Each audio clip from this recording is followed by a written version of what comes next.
Welcome to the Earth Keepers podcast. This podcast is for people who seek new and better ways to love and care for the earth. It's a podcast for anyone who is deeply concerned about the harm being done to the environment on a local and global level. It's a podcast that builds community and connection between people of like heart and mind, people who believe that earth care should be integrated into every aspect of life, and for many in the Earth Keepers community, that includes our spiritual lives. I'm Forrest, and in this episode I'll be talking to Zach Stein, co-founder of Carbon Collective. Carbon Collective is the first online investment platform that's 100% focused on combating climate change. They help individuals and organizations to invest in diversified, low-fee, climate-focused portfolios. By helping investors to know which companies are truly operating in ways that are in keeping with a zero-carbon future, Carbon Collective helps people who want to live greener lives to collectively focus their resources and their influence as consumers in ways that work for the good of the planet. And in case you think strategic, earth-centered investment strategies don't apply to your situation right now, here's what Zach has to say. We had people who started with $100 who now have regularly contributed and have $100,000 on our platform. We have people who started with $100 and still have $100 on the platform. There's no minimums. We charge a percentage of the assets that you have on our platform. And the better our portfolios do, the better we do with that, and the worse, the worse. We're in for the long haul with you and in for the ride. The definition of sustainable investing is by no means limited to the US. It is global. When we say we need to invest $5 trillion, it's not as Americans, it's as a globe per year into climate solutions. And so we very much need, again, if you are choosing to invest, is how can you find the ways to do that is in line with that reality? Our hope right now is at the very least, we can leave you with some more clarity and maybe more of a feeling of agency and education, where this is a space I think for many, and we get a lot of people who come to Carbon Collective now, they say, I'm so angry about the level of greenwashing that is going on here. I've lost so much trust in this. If that's you, then whether you're in the US or not, I think that we can be a helpful resource. Welcome, friends, to the Earth Keepers podcast. So, Zach, welcome to the podcast. We're glad you could be with us today. I wonder if you could help our audience to understand a bit about you by telling us what organization you're affiliated with and what your role is there and what you do day to day. Awesome. Forrest, thank you so much for having me. My name is Zach Stein. I'm one of the founders of Carbon Collective. And we built Carbon Collective because in order to solve climate change, we need sustainable investing to maximize and be as huge as possible. And what Wall Street is offering in sustainable investing is not whatsoever aligned with those goals. And so we wanted to build a place where right now individuals like you and me, and then also companies with their 401k plans can align those investments with the world that we actually need to build to solve what we see as our most pressing problem, which is climate change. So Carbon Collective is newish. When did you start? So we started researching Carbon Collective on Jan 1 of 2020, and we launched in November of 2020. And I'm wondering what the reception has been so far. I mean, as you've spread the word here and let people know about you, have you felt like people have been waiting for this? Yeah, it's been really cool to see, because when you launch a new business like this, there's so much faith that it goes into it. Like, we have these strong hypotheses, but a lot of them it takes a while to play out. And so we have this button on our website called Talk to a Human. And we get a lot of messages from people, and a lot of them are like, this is exactly what I've been looking for. And that is just super validating of saying like, hey, we are adding something to the world here. I think we had kind of two sides of the hypothesis. Was one, that people are looking for ways to invest things like their 401ks, their IRAs, in building a world that they actually want to retire into. It shouldn't just be less bad than the world today. And so we wanted to build portfolios that were really clear and simple and aligned on that. And it seems like we're having a good start. But the other side of that was that people, they want real humans behind us. There's this level of distrust that can happen when it feels like it's overly automated or overly kind of like a robot behind it. And so we've seen a lot of positive reception with that as well, where people are saying, wow, this is an experience unlike I've ever had with a different investing platform. Right. And I will say that with what little I know about Carbon Collective, I've got the sense that that is true, that there's a bit more of a human element involved. In fact, I would say that going to your website, I really got the feeling like you were not only willing to invest money on my behalf, but there was a sense in which you wanted to educate me, right? To help me understand why invest and what sort of things were being invested in. And it even goes beyond just investing. It's like there's even an activist edge to Carbon Collective. Can you talk about that? Absolutely. This goes back to the founding of Carbon Collective. When we look at climate change, which again to us is the problem of our time, if we do not solve it, many of our other problems are moot. When we look at it, the good news is that it is a solvable problem. It's physics. We need to transition our civilization from one today that we burn a lot of ancient stuff, ancient fuels in order to power it, to one where we do not need emit carbon to move our stuff ourselves and make things, move them around and make things. And so for us, we wanted to build that place where you could align that and that also you would be generating as much impact from that investment as we can. And it can be really hard. It's really easy to get lost in saying, all right, but how are my investments? Where does my 401k or my IRA actually fit into that? And where can we be driving as much impact as possible? And so we very much, whether you invest sustainably with Carbon Collective or not, our goal and our mission is we want to get as many dollars as we can invested in a way that is aligned with solving climate change, which to us is the definition. That is the bar to call yourself a sustainable investment. So tell me a bit more about the story, the backstory. How did this get started and where did the idea come from? And I'm curious to know who else you're working with. I'm guessing that you're not the only idealist there at Carbon Collective. Very much so. My co-founder and I, we've known each other since we were 4 years old. We grew up in the Bay Area together, and this is our second startup that we have launched together. And we set out at the beginning of 2020 with this kind of open whiteboard where we didn't set out necessarily to build an investment company.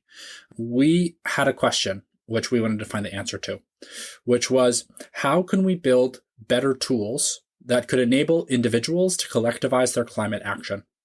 Because right now, climate anxiety, for a lot of us who are paying closer and closer attention, is just increasingly a massive problem, especially as an individual. You could feel really isolated and alone and say like, wow, this is a global problem. I am one person who was born into a world that is run by fossil fuels.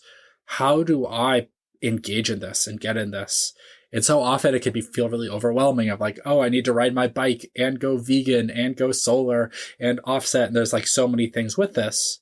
And so for us, we said, okay, how do we connect from the big picture down to what you need to do? So we interviewed 120 of our friends and other folks in our network trying to understand what actions were they taking today and where were they getting blocked. And again, the problem came up that we had faced ourselves was this area of investment where people said, hey, and we talked about this a little bit before the pod, they said, I want my investments, the way I'm saving and building wealth, to align and help support building that world that I want to retire into. And when I go and look at what Wall Street is broadly offering today with ESG, which we can definitely get into and break down, that is not aligned with that world. That is just a less bad. We are taking out maybe the worst of the worst actors today. And what we found is that a lot of us, we have this inherent sense that especially when it comes to climate change, our path out of it is to build. We have to build to do that transition. We have to install way more solar panels. We have to build way more electric cars. And that takes capital to do. And there's a lot of opportunity in that. And so by merging those two notions, that seemed like a really natural fit as a place for us to start. So there's a very interesting idea behind your words here, and that is the power of the collective. I'm thinking back to an interview that I did with Katharine Hayhoe, and one of her metaphors that she uses to describe what we need to do to work together to prevent climate change is pushing a boulder up a hill. And one person cannot do it, 5 people cannot do it. But if you have lots and lots of people behind the boulder pushing it up the hill, it's possible. What I'm hearing you talk about here is that investing money together is a way of exercising collective power. That on our own, maybe a simple investment in a electric car company is not going to make that much of a difference. It certainly could make more difference if our money is pooled together for some pretty major investments that actually might even put some pressure on the companies and guide their policies and their values. Is that really what's behind this idea? Correct. If we get into the numbers and we look at what are the best plans of what it is going to take to get that boulder all the way up the hill, what does the top of the hill look like? Or maybe the other side where it's rolling down. We know from the least expensive that we would need to be paying per year would be $5 trillion in additional investments into climate solution per year. That number is from Project Drawdown and the Climate Policy Institute. That range goes all the way up to $9 trillion estimated of annual additions needed to solve climate change. That's from McKinsey. So regardless of which number we're looking at, we're talking about a massive investment that is needed where it doesn't matter how many trees we plant. It does not matter how much carbon we are able to suck from the atmosphere. If we do not solve that, if we do not make those investments, we're just not going to be able to stop emitting fossil fuels in that time. And so the only way, and this we got this a lot when we were starting to work on Carbon Collective, when we were doing these interviews. We got this sentiment, and we've been very influenced by Dr. Catherine Hayhoe's work, where people would say, I'm one person. You know what? It's the corporations and it's the governments whose fault this is. Why should I feel the responsibility of doing this? And that's something that I've thought a lot about and struggled with. And what I haven't yet heard articulated is a separate theory of how the world changes. If it is not for the collectivized actions of enough individuals, how does status quo change until enough individuals say, I am making a deliberately different choice than the status quo? And so we know that we have to invest far more in this way. And so at Carbon Collective, we also wanted to recognize that this is not charity. Your IRA it's there. Your primary goal is to save for retirement. And we think a lot of other platforms or attempts at this had gotten that wrong, where they had said, hey, let's give you a list of 50 green stocks to invest in. That's not holding your primary goal in mind, which is to, meet your personal needs. So we have to meet that first. And that's why we're going to charge you the same as you would pay for a generic online investment advisor. And we give you access to portfolios that have similar levels of risk and reward as you would just by investing in generic index-based portfolios. So we want to remove every kind of financial reason to say no to this type of investing. And then we want to help educate you and maximize what is that impact that we can get on the other side. So we've seen that combination seems to be working for people. And I'm wondering, who is it who decides green? Are you actually, as a company, doing this evaluative work and looking at the companies to see how much their values line up with their practices, for example? Correct. So that is part of that value that we wanted to bring here, is the way that Wall Street likes to talk about ethical investing is they will hire an analytics company, likely one that you've never heard of. So you talked about that you work with Vanguard, Forrest. And so that Vanguard fund is actually, it's not Vanguard that is doing the ethical decision making on it. It's a group called MSCI, which they are a big analytics company. And so they are the ones who are going in and saying, all right, here's what's going in here, here's what's going out. You actually don't get to see what's in that because MSCI makes its money by selling that data to Vanguard. So you only get the output of that. We think it should be much more transparent.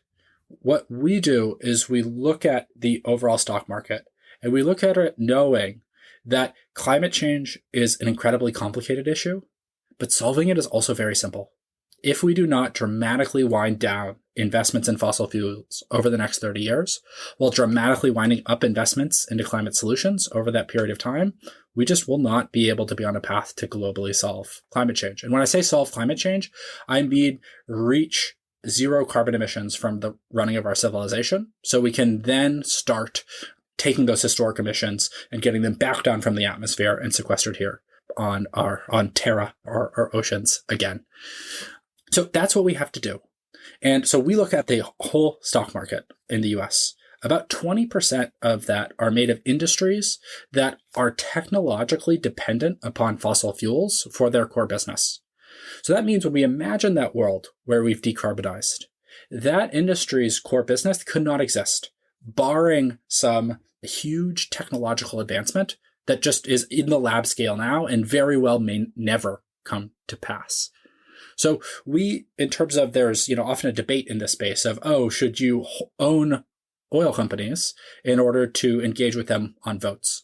We very much fall into the side of divest, and happy to talk about more why. So we divest from that 20% of the overall stock market. We then give that share of our portfolios to the companies that are building solutions to climate change. So we look, and our method is we look for great third-party resources that are independent and say, okay, what are climate change solutions? We primarily use Project Drawdown, if you and your listeners are familiar with them. They're a nonprofit that has listed the 100+ solutions to climate change and help people like us map, what does that map look like to that world where we solve climate change? So we take that list, we say, okay, this is what the experts are saying that are climate solutions. Which companies today are building those solutions? We then get that whole list of companies. In 2022 is about 350 that are building those solutions. And it's broader than just solar and wind. It's batteries, electric cars, building automation, plant-based foods, even reproductive health. So we build that full list, and then we go into every single company and we look at revenue. We don't use commitments or anything like that because talk is so cheap in this space. Greenwashing is prevalent. And we just say, if you make a climate solution, did you generate more revenue from that last year than you did from any product or service that is built for or dependent upon the fossil fuel industry? So let me give an example of a company that didn't make it, that fails that filter. Last year was General Electric. They are the second largest manufacturer of wind turbines in the world, but they generate more revenue from selling natural gas turbines and jet engines. We see revenue as the best indicator of future behavior, and so we exclude them.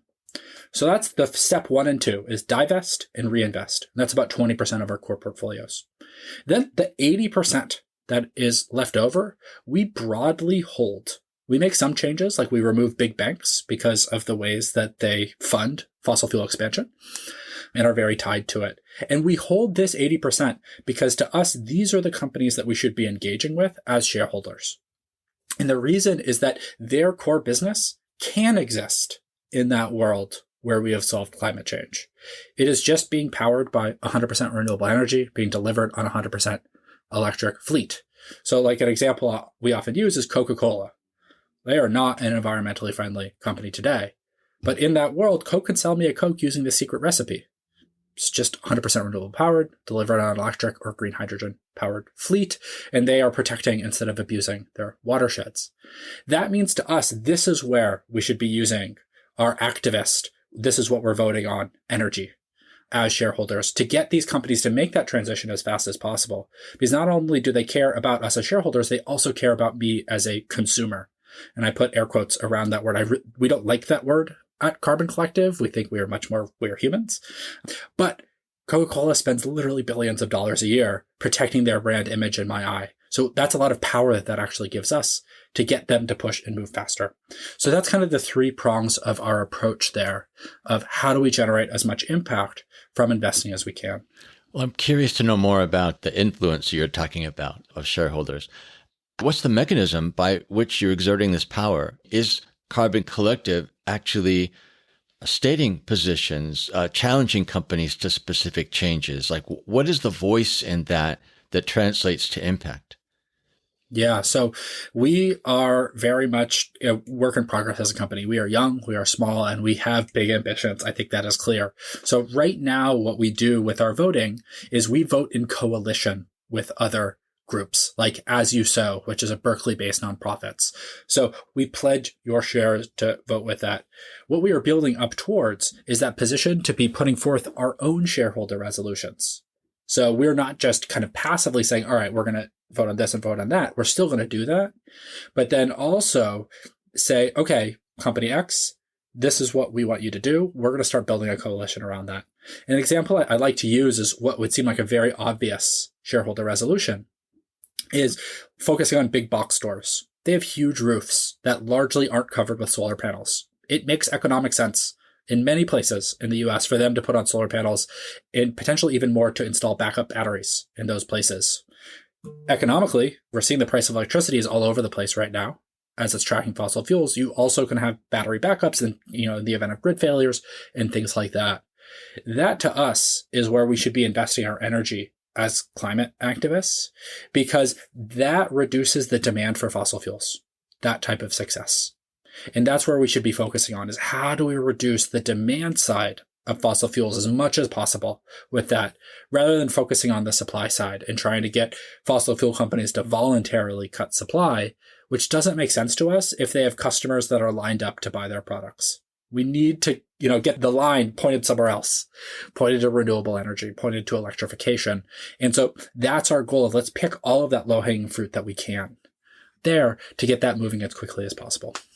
I'm intrigued by, yet again, what is a good example of collective power, because if you are pooling your, shareholder influence, your vote with other, say, smaller or medium-sized organizations, that still translates into a lot of influence. So I really love that. There's not a defensive, my territory kind of attitude that's behind that. It's just, unless we work together, this is not possible. That seems to be the assumption. Absolutely. The phrase I love to use when it comes to climate, I borrow from improv, which is yes and. We need all of it. We need to say yes and to this work. And I think we can often get a little bit too much in the no buts when it comes to climate. It's like, should you do this or that? And there are very much cases where there's an opportunity cost and you only have so many resources to apply. And so there's that order of operations. But in this, we need as many coalitions as we can to work as collectively as possible. And our hope at Carbon Collective is that we can change the definition of sustainable investing and help redefine that in the eyes of, individual investors like you and me, but eventually institutional investors and the very large money holders as well. So before we go too much further down the road of these questions, I want to find out a bit more about you personally.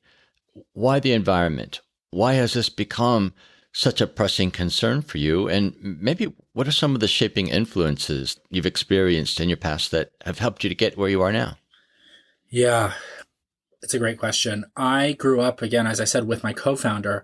We grew up in kind of a rural area in the Bay Area. So I spent a lot of time outside as a kid. I had, poison oak basically every month. And so I think that was some of the basis of that love and connection with nature. James, he is a very unique child. He ended up going and living on a sailboat from ages 10 to 15 with his family.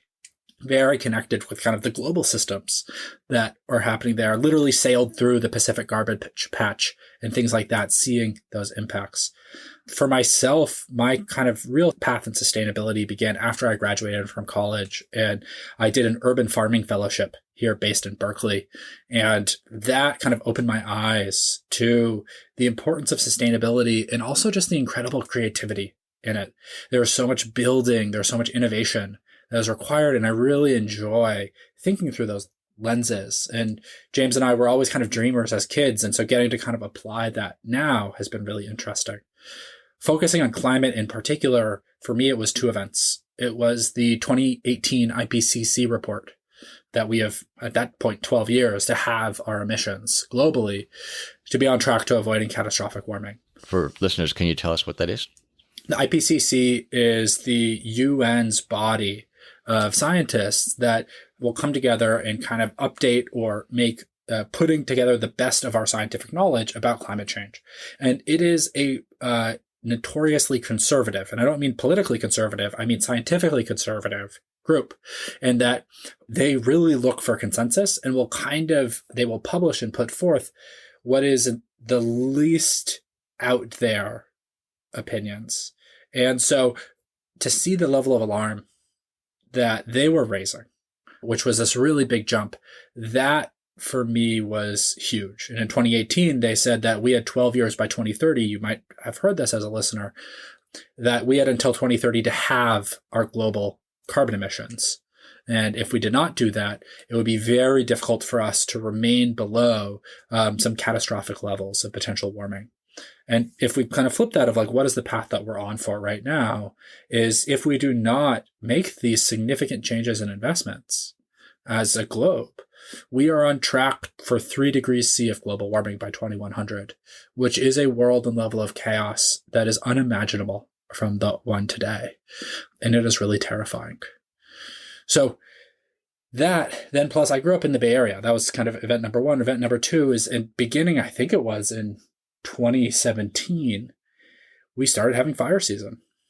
I was feeling climate change. This is not something I'd ever experienced growing up here. I'm 32. I had never had it annually. The sky would fill with smoke for multiple times a year. I remember the night that we were sleeping with our windows open and smelled smoke and were freaked out.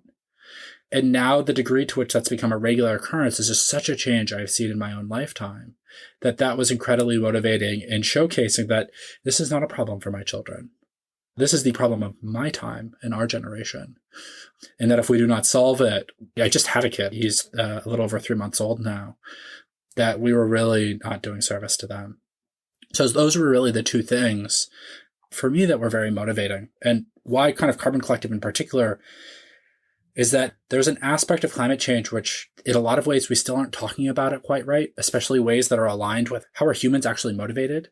It is so fear-based, and it should be in some degree. It is terrifying what is happening, but that doesn't allow for any agency. It stops the emotional cycle. The fact that the world where we solve climate change, that world that we talked about that does not run on carbon emissions, it is not just a better world because we avoid all of the pain of a 3-degree C world. That alone is worth it. It is just a better world than the one today. It is cleaner, it is healthier, it is safer. And what's very exciting for us, and this is, we think, a narrative that needs to be better told, is that so often when it comes to climate investing or sustainable investing, it is seen as charitable.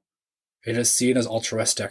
We get people who still say, all right, I'm in for Carbon Collective. I know I'm accepting a few percentage points worse performance per year, but that's fine. I'm okay with that. And we just think that's wrong. We think that when we zoom out and look at climate and what are the macro forces that we're seeing right now, fossil fuels are fundamentally an industry in decline. And many of the solutions to climate change are poised, this is not because of legislation, but just because of market forces, for dramatic growth. So over the next 30 years, would you rather be invested in a portfolio that is holding a declining industry and not overweighting the ones that are growing, or the opposite? So the combination of solar, wind, and batteries is the cheapest form of electricity around the world in many places. And it is likely only to get more so as we are increasing the manufacturing capacities of those technologies. So we don't need to rely upon altruism for that. We actually get to rely upon what has powered our world, unfortunately for now, which is greed. And individual companies or individuals looking out for their best bottom line interest. And that when we look at fossil fuels, it is fundamentally a resource that only gets more expensive to extract because we pick the low-hanging fruit. And so then it requires new technology and all of these things, which is why we're only now seeing like another fracking boom coming, because the price, it's a very expensive way to extract fossil fuels. And so it only makes sense when the price of oil is really high. The more that we extract, the more expensive it gets. The opposite is largely true with manufacturing. And that's what solar panels and wind and batteries, these are manufacturing problems. And we see the opposite trend, which is the more that you commoditize something, the better industries of scale that you get, and the lower you drive down that price. So again, when we can take that step back and challenge some of our existing narratives, which is there's a really strong one in the investment advisement space, which is that fossil fuels are a necessary evil in a balanced portfolio because they act counter-cyclically to the other investments in them. That just hasn't been the case for the past 32 years. For us, it is very important, and it's a part of our marketing strategy, frankly, is to share those stories and help you feel educated. A term that was introduced to me that I realize is what we do is we don't see it as our job to sell you on what we're doing. Obviously, we're passionate about that. But if we can help you make better sense of this topic, of sustainable investing, and the intersection of climate change and investing, then we've done our job right. And we have confidence that enough people will find and use our products and services that will make us successful as a business. But that's really our goal, because we cannot solve climate change without changing the narrative around sustainable investing. And we cannot solve climate change without massive amounts of sustainable investing. So it's all tied in together. So I'll speak a really honest question, as someone who has invested most of my savings in Vanguard funds. There's some security in the fact that Vanguard has such a proven track record. And I trust them because everyone trusts them, which is not a great reason to trust, but they've just got this momentum of trust going for them. How can a company like yours overcome that part of the fear? For some people, the money they invest, say, for their retirement is very dear to them. I mean, their welfare depends on it in the future. And so it's not money they're going to want to risk. And I'm wondering, what do you say to those people? And do you think there is actually that much risk if they were to go with a smaller company like yours? Of course. I want to correct you on one thing, is what you named is exactly why people trust anything. We trust them because other people trust them. And that really adds up. And so we knew this from the start, is that we are coming in as a fundamentally not trusted entity. If you're new, that is just the case. You can't get over that. And it makes so much sense. Vanguard was built to be trusted for long-term investing. They are the place where you go and you know you're going to pay low fees, you're going to be broadly invested, and if you make any choice, it's probably not that bad of a choice with them. It's super valuable, very innovative in what they were able to bring. Vanguard also started in a place where people didn't trust them. They released this wild thing called an index fund, where everyone else was doing actively managed portfolios, and that was the common thing on Wall Street. They're saying, yeah, just, you don't need a manager. You don't need, someone to do it. You don't need some smart person. Just come in and track the market here and pay lower fees. That's how just new companies begin. They were not trusted. But by being that focused and helping do that market education, which they've done incredibly well, they were actually able to build up a huge amount of trust to this point that now they are having that pay off. That's the same trajectory that we hope to take at Carbon Collective. As I said, we know that we're not trusted. We know exactly the concerns of yours are shared by many. So there's a few things that generally help people feel a bit more confidence in saying, all right, I'm going to move my whole IRA to you guys. One is that Carbon Collective doesn't actually hold your stocks and bonds. We work with one of the largest, what's called the custodian in the country. So the custodian, I like to imagine back in the day when a stock was a physical piece of paper. So they were the company that would hold that piece of paper for you. Now it's all electronic. So if something happens at Carbon Collective, your stocks and bonds aren't going anywhere. We just will need to help you move them to a different custodian. And we actually have money set aside exactly for that. So that is the worst case scenario here, is you would need to move your money back to Schwab or back to Vanguard. And you wouldn't actually have to even sell anything. You wouldn't have to change that investment holdings. So that's kind of the very big thing here. The other part is that, again, it's that talk to a human button. It is that aspect of we are putting ourselves forward and first, of saying we are real people who care about this as much as you do, and try to put in the time to do the level of research that you would want to have happen on this, and then have it explained in a way that you find accessible. And also note that it is always going to be a work in progress. The stock market is very complicated. Our world is very complicated. We are trying to distill where it makes sense and add in complication where it makes sense. We're not always going to get it right, and that's okay. It should be dynamic, and that back and forth. So for some people, that is enough for them to say, all right, I'm in. This is what I've been looking for. And I want that combination of transparency and humanity while knowing that my stocks and bonds are safe. And for others, they say all right, this is really cool. I'm not ready yet. I want to see some more track record. And that totally makes sense too. It's a lot of kind of where people are at on their own journeys and from a personality perspective. Now, the risk that I take in having you on as a guest for this podcast is that I know who my listeners are.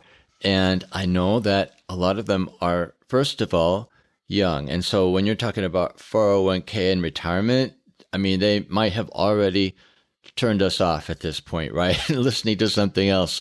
I worry about that. I hope they will listen to this because, someday those will be issues. So the other part of our audience is global. And I'm thinking about them listening to something that's very much taking place in an American financial ecosystem, right? But let's start with young folks, right? If 401ks or especially retirement is not top of mind right now, and if they don't actually have a lot of money, does that exclude them from this conversation and from these opportunities that you offer? I don't think so at all. for those of us who are motivated on climate and are looking for those places of saying, what can I do? It's not going to be the same for everyone. If you live in an apartment, you can't get solar panels on your roof. There's other ways for you to participate and find those hooks in here. We have zero minimums on our platform, and we charge the same as you would for generic online investing. So we're trying to remove all of those reasons. So if you are choosing to invest, which is a choice, we're not saying you should or have to, there are strong reasons too, but that is a personal choice. If you are choosing to invest, doesn't matter how much you start, you could have a home with us. I think there's just also that education of we cannot solve climate change without investment. It is fundamentally a problem we have to build and grow our way out of. We also have to shrink our way out of it in certain industries, but there's no path outside of a completely unrealistic one, which is a return to pre-industrial age technology, which is if you stop and ask yourself, all right, what % of the world is going to agree to go without air conditioning, especially as the climate heats up? The story that you're telling now, that investment has got to be part of our thinking forward in terms of, healing the earth. And I think that is, you're coming up against a false story. Many people are actually suspicious of money, of companies, of banks, and wouldn't see them as part of the solution. But you're saying it's an essential part. My daughter is in college. She is 19. And it was a little difficult to convince her that she should be investing when she feels like, she doesn't have money to do laundry even. But she did choose to invest in a social index fund. So she at least has a sense that her money could be making a difference and not just, earning interest for the long haul. But again, she's making quite small investments every month and they're automated. So, she doesn't feel the pain directly. But I still find myself trying to help her to understand what is the potential impact of those investments, especially if she's investing in ways that support companies that stand for and act on better values than many. What would you say to my daughter if she wanted to invest in your company and say only had $50 a month to invest? Is that even possible? It's totally possible. We had people who started with $100 who now have regularly contributed and have $100,000 on our platform. We have people who started with $100 and still have $100 on the platform. There's no minimums. We charge a percentage of the assets that you have on our platform. And the better our portfolios do, the better we do with that. And the worse, the worse. We're in for the long haul with you and in for the ride. So yeah, I think to your daughter, and what I would say is that this is a really important question to be asking. And this is, I think, the question to be asking, which is how should my investments drive change? If you are saying you want to invest, then we need to look at how we're going to drive as much impact while hitting your investment goals or putting you in that position to do it as well. And so that's what we try to help with at Carbon Collective. So now speak to those folks who are in Costa Rica or New Zealand or what have you, trying to understand what this has to do with them, especially if they're interested in this concept. Absolutely. So the definition of sustainable investing is by no means limited to the US. It is global. When we say we need to invest $5 trillion, it's not as Americans, it's as a globe per year into climate solutions. And so we very much need, again, if you are choosing to invest, is how can you find the ways to do that is in line with that reality? And again, the basic sniff test is it, investing in the reality that is declining in fossil fuel investments and massively ramping up those in climate solutions? The definition of sustainable investing should be as simple as that, but it often gets far more complicated. So I think that framework can be really useful to go to your investment advisor, to look at your stock portfolios. You can use Carbon Collective as a resource. We publish all of our portfolios and the underlying stocks within them, so you can buy them. We are going to be rolling out our own funds as well, which will be more broadly accessible in places around the world. So our hope right now is at the very least, we can leave you with some more clarity and maybe more of a feeling of agency and education, where this is a space I think for many, and we get a lot of people who come to Carbon Collective now, they say, I'm so angry about the level of greenwashing that is going on here. I've lost so much trust in this. If that's you, then whether you're in the US or not, I think that we can be a helpful resource. So just one last question for you. Now, I often find that people who devote their lives to pursuing good causes and advocating for, the earth in particular, they talk about their vocations as more than just jobs, right? There's like a deep level of personal significance in what they do. And I'm curious, how is your work more than work? How do you understand the significance of what you do to help people to invest for the greater good? And what keeps you going? If I could have gone back when I was 20 and said that when you're 32, or when I was 22 and I graduated from college, in 10 years, this is what you're going to be doing, I would have been like, no way. I have one of the coolest jobs ever. I get to think about and try to better articulate what the future could be and digest all of the amazing thinkers and others who are in this space. So for me, it's even that alone has been incredibly motivating. The amount that I get to learn and push myself and seek to grow, that, I get to look at myself from a month ago and be like, wow, I've changed so much since then. So that's just speaking on a very personal level. So that has been incredibly motivating. And then I think as well, seeing when you're at the point of the business and we're starting to see this, where some of those initial hypotheses that we had about why this is needed, why people would want it, seem to be being proved correct, that is incredibly satisfying. And especially when it's coming to this issue, which is the most pressing of our time. It can be really hard to face it. I think anyone in this space will go through that phase. It happens to me a few times a year where I really sit and look at exactly what the world will look like and sit with that of if we do not solve it in this time. And there's incredible grief from that. But then you got to come out of it and keep moving. Yeah. And I'd have to say that one thing I admire about what you're doing is that in a lot of ways, you're combating climate despair with activism. Rather than giving up hope, you're actually saying, there has to be a way to challenge the system and shake up the status quo. And we're going to be creative risk takers as we do this. And so I appreciate that about the work that you're doing. I so appreciate that. Yeah, that is very much in line. To us, the world only changes, and we only reach the world where we solve climate change when enough people can imagine it. They can taste it, they can smell it, and they can say, that's what we should be going for. And so that's where that story piece of what you were talking about is so critical here. We have to change and update our collective imagination because the world, it's not just that we solve it, it's a better world than the one today. It is cleaner, it is more just, it is safer. And there's a lot of things that are positive and trending in that direction.